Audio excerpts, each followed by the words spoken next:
The country club's terrace overlooked the 18th hole, where my father's golf buddies were wrapping up their Saturday morning round.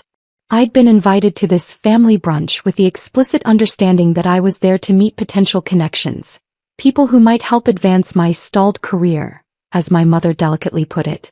"So this is the youngest one," Richard Hartwell said, extending his hand. He was a senior partner at one of DC's most prestigious law firms. "Your father tells me you work for the government." "That's right," I confirmed, shaking his hand. "Which agency?" his wife Patricia asked, her smile polite but disinterested. "I work in the executive branch," I replied simply. "Executive branch," my father interjected quickly. "Nothing too exciting, I'm afraid. Mostly administrative work from what I understand. Emily has always been more interested in public service than actual career advancement." My older sister Jessica laughed, swirling her mimosa. She could have gone into corporate law like me, but no, she wanted to serve her country. "Very noble, very broke." "There's honor in government service," Patricia offered charitably. "Even if the pay is terrible." "What do you do exactly, Emily?" "Help process permits? Work in records." "Some boring government work," Dad explained before I could answer, his tone apologetic to his friends. "You know how it is with these federal positions. Lots of bureaucracy, not much responsibility." She's been there for 8 years now and still no real promotion to speak of. "Probably filing," Jessica added with a smirk. "Or maybe scheduling meetings for people who actually make decisions." I sipped my coffee, saying nothing. Richard leaned back in his chair. 8 years is a long time to be stuck at entry level, Emily. Have you thought about transitioning to the private sector? I'm sure with a government background, you could find something in compliance or regulatory affairs. The pay would certainly be better.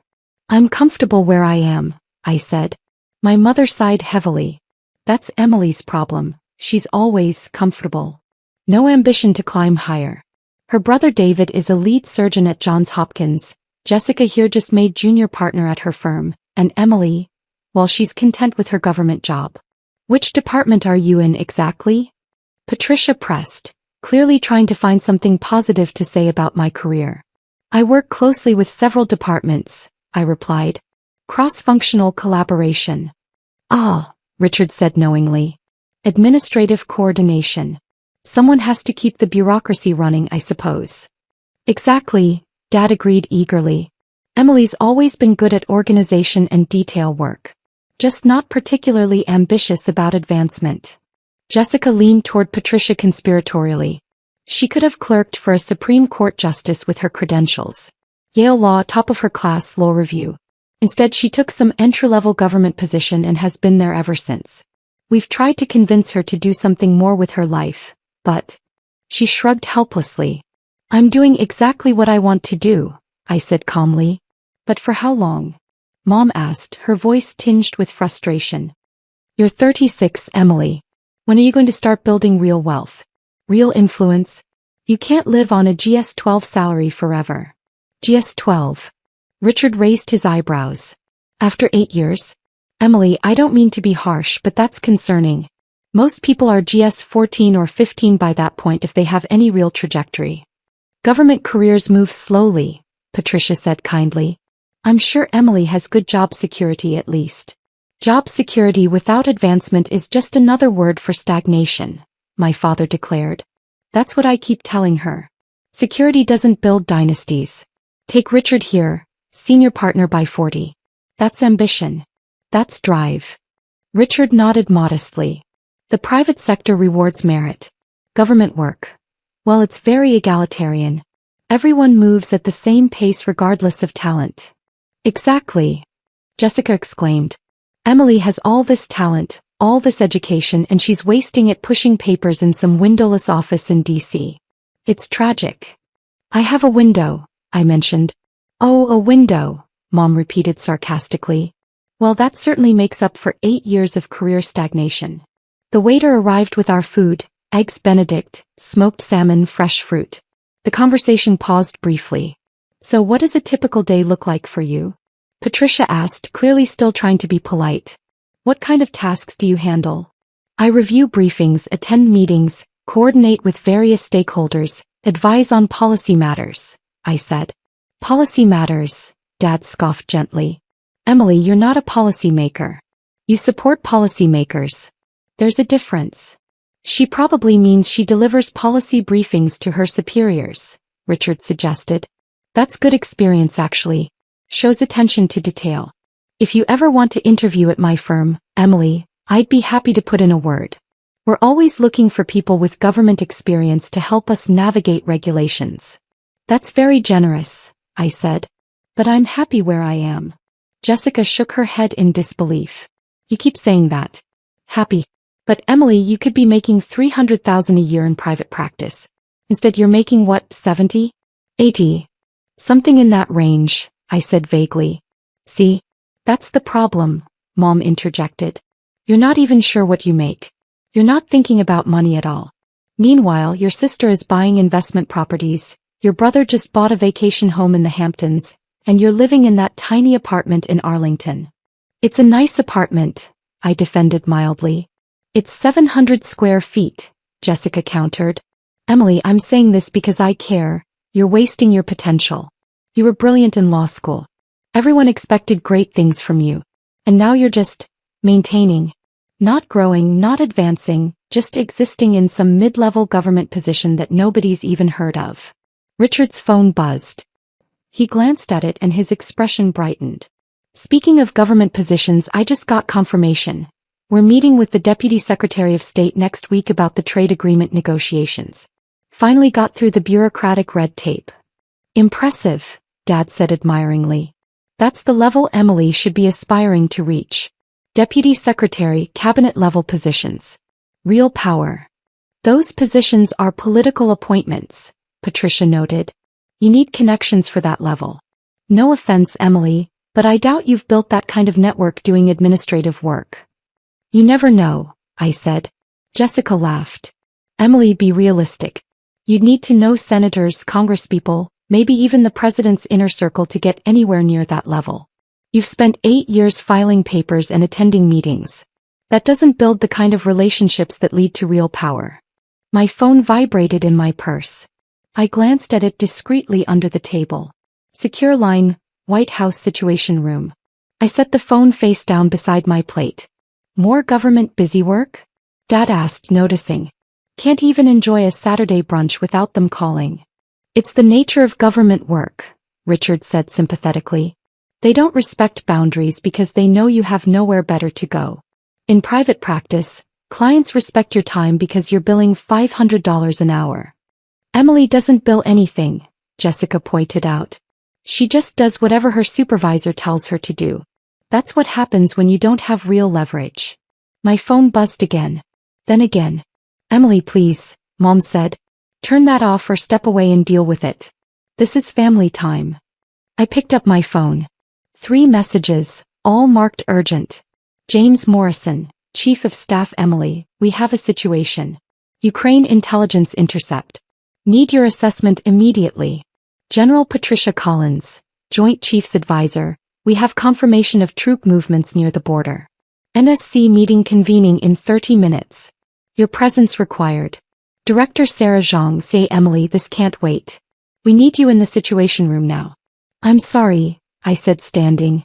I need to take this. On a Saturday? Patricia asked, surprised. Government emergencies don't follow business hours, I explained, already moving away from the table. I walked to the far end of the terrace, away from other diners, and dialed the secure line. This is Emily Carter, I said quietly. James Morrison's voice was tense. Emily, thank God. We've intercepted communications suggesting coordinated military movements in 3 separate regions. The President wants your analysis before we brief congressional leadership. How fast can you get to the White House? I'm in Great Falls, I said, checking my watch. 40 minutes with security clearance. We'll have a car to you in 5 minutes. Send your location. James, give me the basics now so I can start processing. Encrypted channels show unusual coordination between state actors in Eastern Europe and the Middle East. Patterns match the scenario you briefed us on 3 months ago, the one about coordinated pressure testing of NATO response times. I closed my eyes, running through the intelligence assessments I'd been monitoring. Have we confirmed satellite imagery? Being analyzed now. NGA is sending preliminary assessment to your secure device. Emily, if you're right about this coordination, it means we're looking at a deliberate test of alliance response capabilities, I finished. Not an immediate threat but a rehearsal. Give me 10 minutes to review the intercepts before the meeting. You've got it. Car is 2 minutes out. And Emily, the president specifically asked for you. Not the NSC, not state. You. I hung up and returned to the table, where my family and their friends were deep in conversation about someone's yacht purchase. All handled? Dad asked dismissively. Not quite, I said, gathering my purse. I need to leave. Leave. Mom looked offended. Emily, we're in the middle of brunch. Can't you just tell them you're busy? Unfortunately not, I replied. Jessica rolled her eyes. This is exactly what we're talking about. You have no leverage, no ability to set boundaries. They snap their fingers and you jump. That's not respect, Emily. That's exploitation. What could possibly be so urgent on a Saturday? Patricia asked. I really can't discuss it, I said. I apologize for cutting this short. Richard shook his head. Emily, take some advice from someone who's been in DC for 30 years. If you don't set boundaries, people will walk all over you. Tell them you're off duty. Make them respect your time. I appreciate the advice, I said politely. At least tell us who's calling you, Dad pressed. Your supervisor? Department head. Give us some context for why you're abandoning your family. Before I could answer, a black SUV with government plates pulled up to the country club's entrance. 2 Secret Service agents stepped out. Jessica noticed them. Who are they here for? One of the agents was walking purposefully toward the terrace, his earpiece visible, his eyes scanning until they landed on me. Miss Carter, he said, approaching our table. We're ready when you are, ma'am. The entire table went silent. Thank you, Agent Morrison, I said, standing. One moment. I turned to my family. I really do need to go. Enjoy the rest of your brunch. Wait, Richard said, his attorney instinct suddenly sharp. Secret Service? Why would they be picking you up for administrative government work? Emily, Mom's voice was uncertain now. What exactly is your position? I work in the executive branch, I repeated calmly. I really do need to go. There's a situation that requires my attention. Agent Morrison spoke into his wrist mic. Eagle's Nest, we have advisor. EA to White House, 35 minutes. Advisor. Jessica's voice was barely a whisper. I smiled apologetically at Patricia and Richard. It was lovely meeting you both. I'm sorry to cut this short. As I walked toward the SUV, I heard my father's stunned voice behind me. Did he say, advisor? And White House? I climbed into the SUV and Agent Morrison closed the door behind me. Inside, a secure tablet was already waiting with encrypted briefing materials. I immediately began reading the intelligence assessments as we pulled away from the country club. The Ukraine situation was developing exactly as I'd predicted in my classified memo 3 months ago. 7 different intelligence sources confirmed coordination between actors who had no obvious reason to communicate. It was a test. A probe to see how quickly NATO could mobilize information and response. My secure phone rang. The screen showed, POTUS, direct line. Mr. President, I answered. Emily, James says you're 40 minutes out. I need your read on this before I brief the speaker. Is this what you warned us about? Sir. This matches the coordination pattern I identified in the spring. They're testing our response time and information sharing protocols. It's not an imminent attack. It's reconnaissance for future planning. So we're not looking at military response? No, sir. We're looking at diplomatic signaling combined with enhanced monitoring. I recommend we demonstrate that we detected the coordination faster than they expected. Show them we're watching and we're sharing intelligence seamlessly across alliance partners. That's what I thought you'd say. See you in 30 minutes. The line clicked off.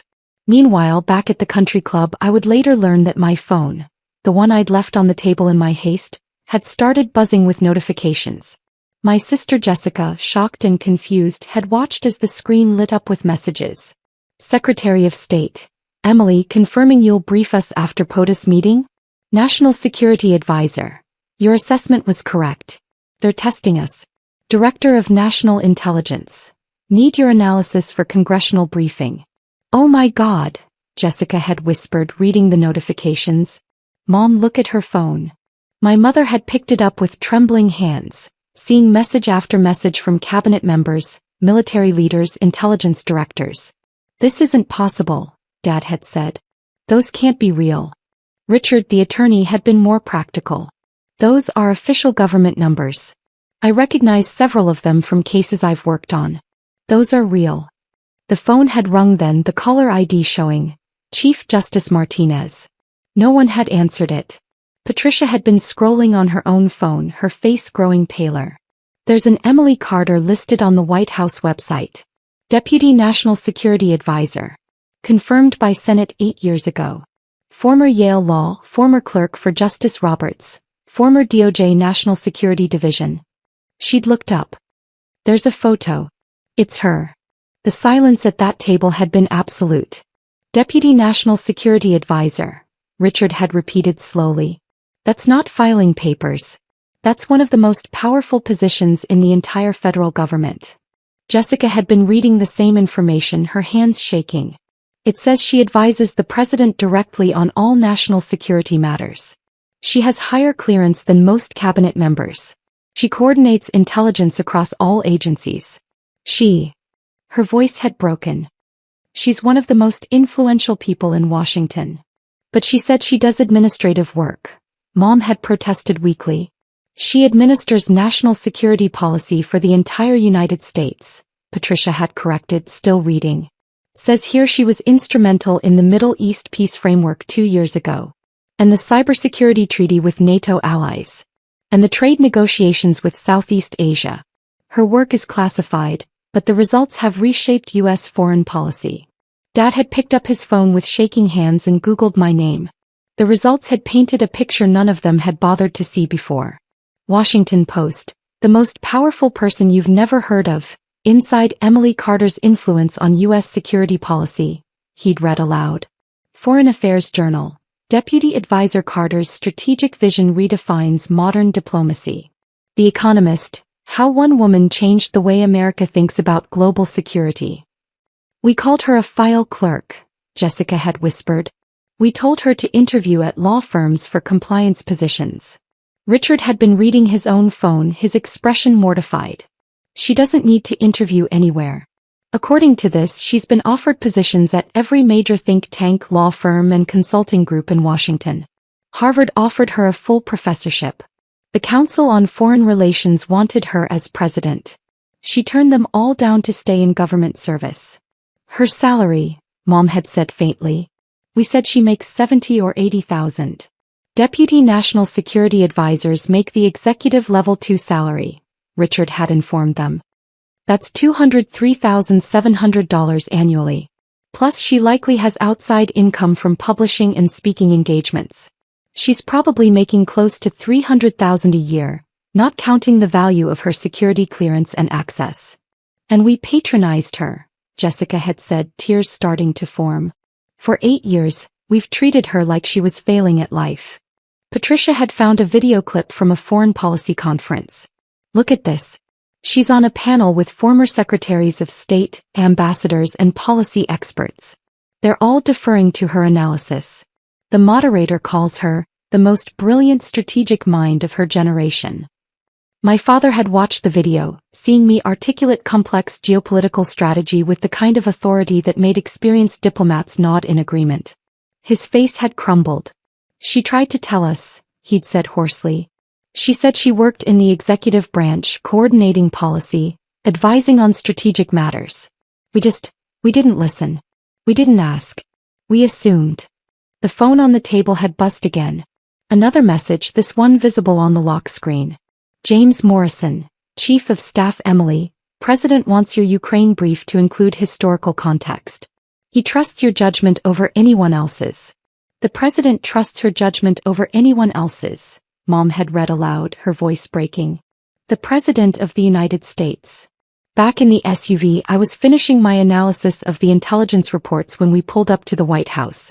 I was escorted directly to the Situation Room, where the National Security Council was already assembling. Emily, General Collins greeted me with relief. Thank God. We need your assessment before POTUS arrives. I moved to the head of the table, where analysts had displayed satellite imagery, communications intercepts, and troop movement data across multiple screens. This is a coordinated probe, I began, pointing to the timeline. 7 actors, 4 time zones, synchronized within a 90-minute window. They're not preparing an attack. They're measuring our detection and response capabilities. How do we respond? The Secretary of Defense asked. We don't, not militarily. We respond by demonstrating that we detected the coordination within 3 hours of initiation. We brief our NATO partners simultaneously, showing seamless intelligence sharing. We make it clear that whatever they learned about their own capabilities, we learned more about their coordination methods. Director Zhang nodded. Essentially, we turned their reconnaissance against them. Exactly. They wanted to learn about us. Instead, they've revealed their own coordination infrastructure. The president entered and everyone stood. He waved us down and looked directly at me. Emily, give it to me straight. Are we on the brink here? No, sir. We're being evaluated. I recommend we show them that we not only passed their test but that we've learned from it. I've prepared a diplomatic response that signals strength without escalation. Let's hear it. I spent the next 30 minutes briefing the President and the National Security Council on the strategic implications and my recommended response. By the end, everyone in the room was nodding. This is why I wanted Emily on this, the President said to the room. Nobody sees these patterns faster or more clearly. Make it happen exactly as she's outlined. The meeting concluded, and as I was gathering my materials, James Morrison approached me. Emily, the President wants you to brief congressional leadership this afternoon. Both Senate and House Intelligence Committees. Of course, I agreed. Also, we're getting press inquiries about the situation. How much can we disclose about your involvement? Nothing specific, I said immediately. Keep my name out of it. Credit the intelligence community as a whole. You always say that, James noted. You know you could be the most famous policy expert in America if you wanted to be. I don't want to be, I replied. I want to do the work effectively. Fame would complicate that. My phone rang. It was my mother. I stepped into a secure corridor and answered. Mom. Emily. Her voice was thick with tears. Why didn't you tell us? Tell you what? That you're one of the most important people in the government. That you advise the president. That you're not filing papers, you're making policy that affects the entire world. You never asked what I actually do, I said gently. You asked where I work and I told you. You asked about my day and I gave you accurate information. You just interpreted it through your own assumptions. We were so cruel to you. So dismissive. We thought you were wasting your potential. You thought I was wasting the potential you envisioned for me, I corrected. Corporate law, private wealth, visible success. But that was never my goal. I wanted to serve my country at the highest level possible. I'm doing exactly that. Jessica is devastated. She told you to interview for compliance positions.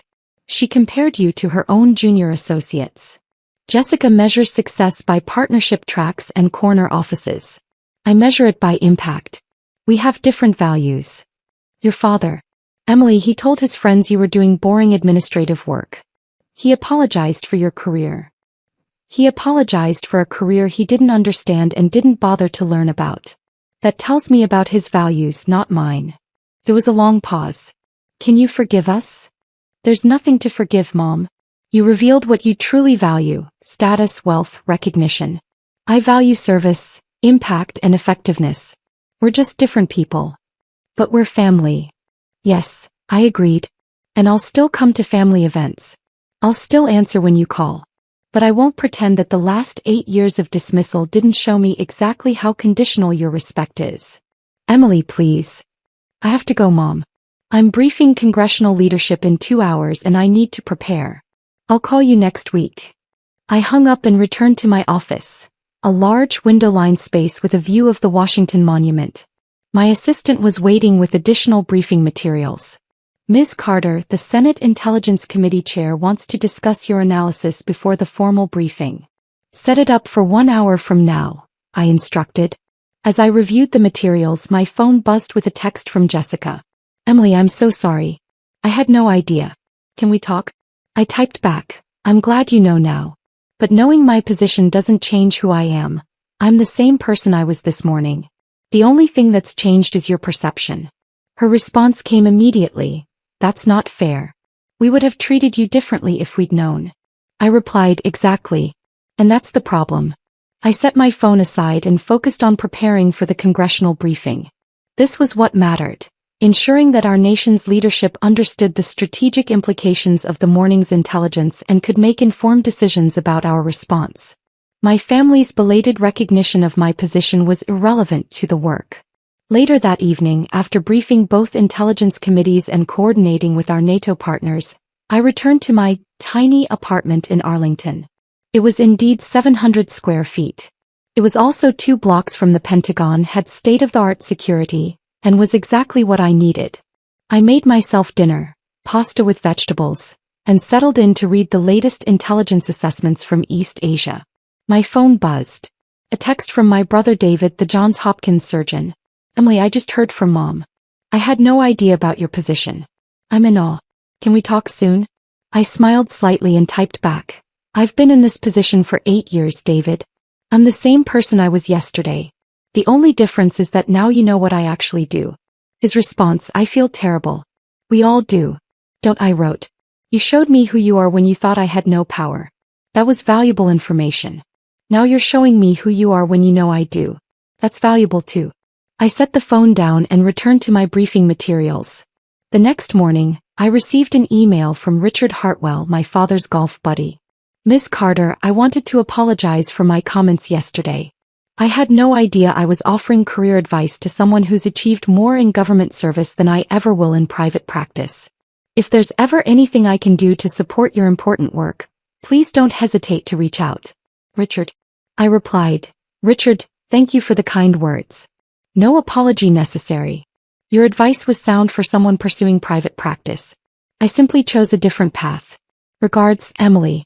By Monday morning, the Ukraine situation had been resolved exactly as I'd recommended. Our diplomatic signaling had worked perfectly, we'd demonstrated awareness and coordination without escalation, and the probing actors had backed down. The president called me personally to thank me. Emily, impeccable analysis as always. You called this one perfectly. Thank you, Mr. President. Just doing my job.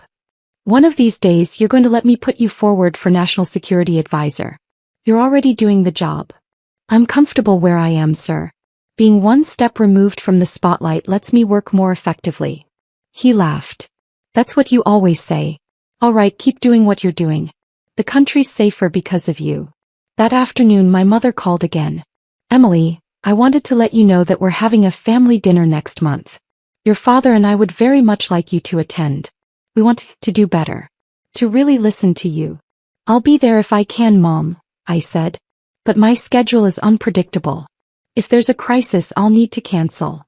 Of course. We understand. You have such important responsibilities. I had the same responsibilities last month when you were upset that I canceled for work, I pointed out gently. The only thing that's changed is your awareness of them. Silence. That's fair, she finally said. Emily, how do we fix this? You don't fix it, Mom. You just acknowledge it. You respected me when you thought I had power. You dismissed me when you thought I didn't. That's who you are. I can accept that and still maintain a relationship with you, but I won't pretend it didn't happen. That's so harsh. It's honest, I corrected.